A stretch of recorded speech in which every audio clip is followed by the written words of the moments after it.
Hey, I'm Chip Foose here at Foose Design, and today I want to talk about the C8 Corvette.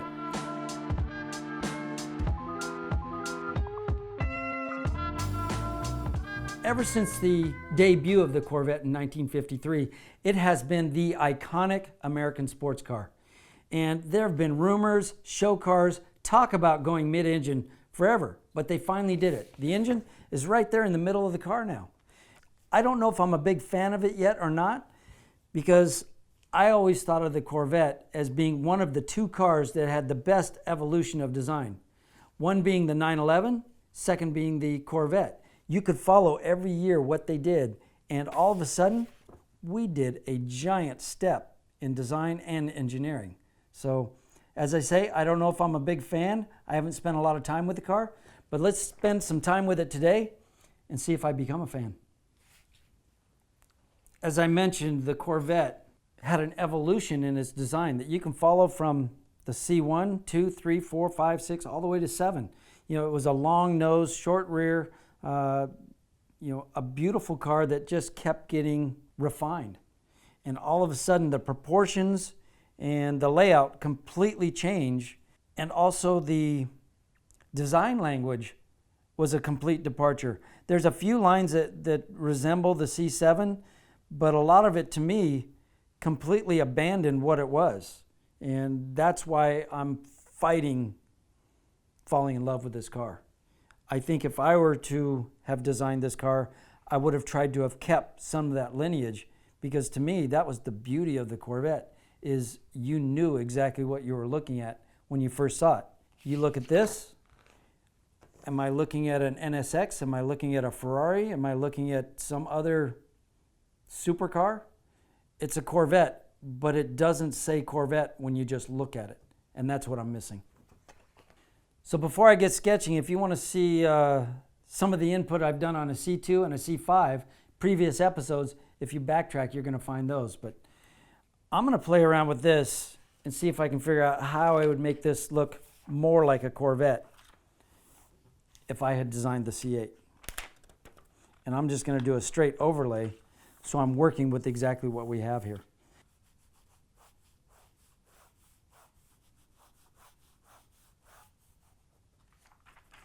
That's my basic package.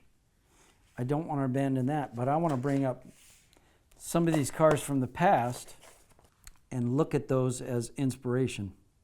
Now, number one, the first thing that I look at on this car is this intake here that's coming across the door cut. It just seems to be such a tacked-on piece that doesn't go with the overall design of the car. You know, it's got some lines that pick up where the window is, so you can start, if you really study it, you can see where it's coming from. But when you first look at it, it just looks like it's an afterthought. So let's try and make it something that's working with the Corvette history.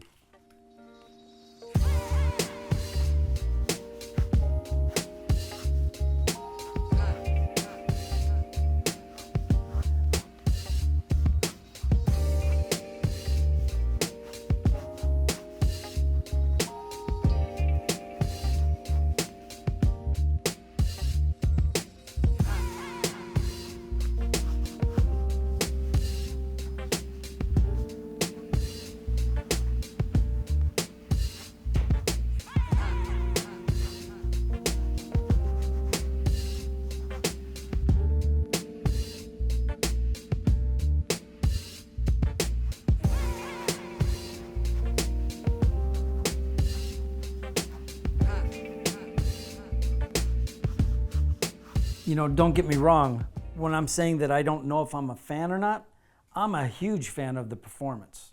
It's the styling that I keep looking at and wondering, why did they do this or why did they do that, rather than keeping that evolution of the Corvette.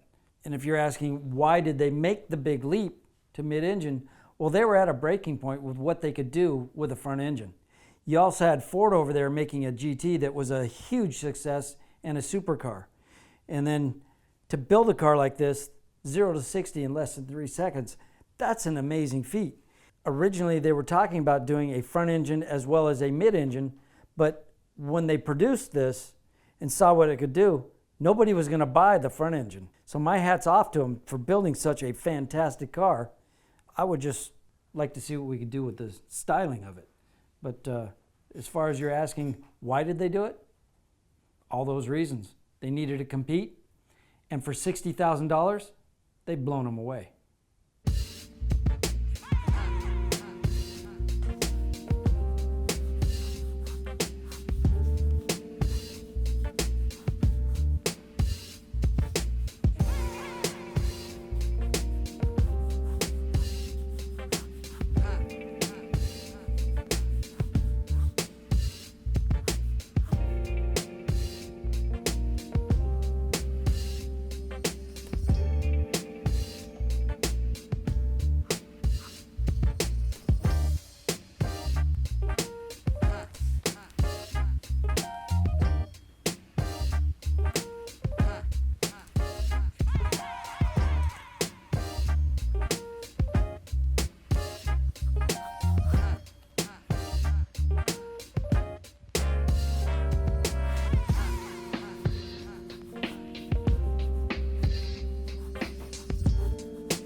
So if you look at what I've done, I've looked at the lineage of the Corvette and I've tried to pull some of that design language back into this. I used the front scoop of the C7, just flipped it around, put it in the back, but followed kind of the body form. I might clean that up, make it a little simpler. This is the first sketch of what I might do, but I'm just trying to get a little more of that Corvette history back into the design language of the car. You're going to see when I start putting some marker on this that the shapes look a little more like the C7, but it still has the same overall shape as the C8. I may have raised this line a little bit more and pulled that windshield back, but not a whole lot. I'm trying to get it to look like a longer nose without pulling that windshield back. It's a little difficult, but there's a lot of shapes that are going on up here that look like they're stolen from other vehicles. I want this to look like it's just a Corvette. I don't want to be confused with another supercar.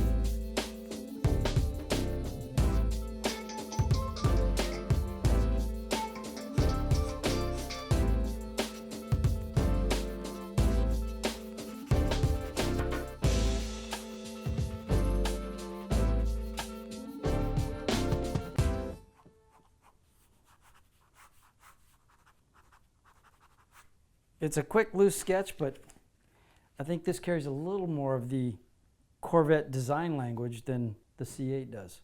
If I were a designer at GM at the time that they said, okay, we're going mid-engine, that's a difficult task to try and carry that evolution of the Corvette from the past and where they were at to jump to such a drastic architectural change. But as a designer, I was a little disappointed to see the leap go as far as it did. I probably would have started here before I went to where they're at now.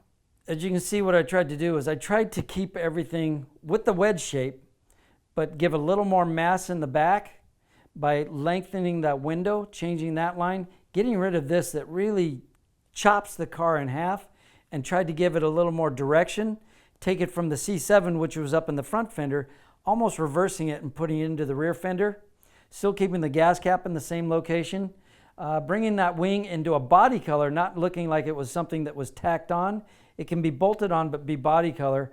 I wanted to eliminate this almost, to me, when I look at the taillights, it looks like you're trying to be a Lamborghini or something. So I wanted to go back to the Corvette language of the C7, even with the rear end, bringing some of that around. So when you first look at the C8, you would have thought Corvette, not just supercar. And tried to tie in the headlight to be a little more of the shape of the C7 also, and get rid of some of the extra shapes that just seem to be added to the car that in my mind, were unnecessary. Just get back to a pure form. And I also wanted to get this line going through the car from front to rear that is reminiscent of the 63, the first year that they had that straight line going through the body. I wanted to keep that. It was evolutionary in the car. It carried through for quite a few years. I wanted to bring it back and keep it in this design. The wheels, I wanted to go big and little, and I didn't spend a lot of time coming up with a design of the spokes. That wasn't the important task here. The important task to me was getting a body shape and a proportion that to me looks much more like a sports car. Well, that's what I would do with the C8. I hope you enjoyed this episode, and I want to thank Pep Boys for sponsoring this Hagerty show and helping car lovers go further since 1921.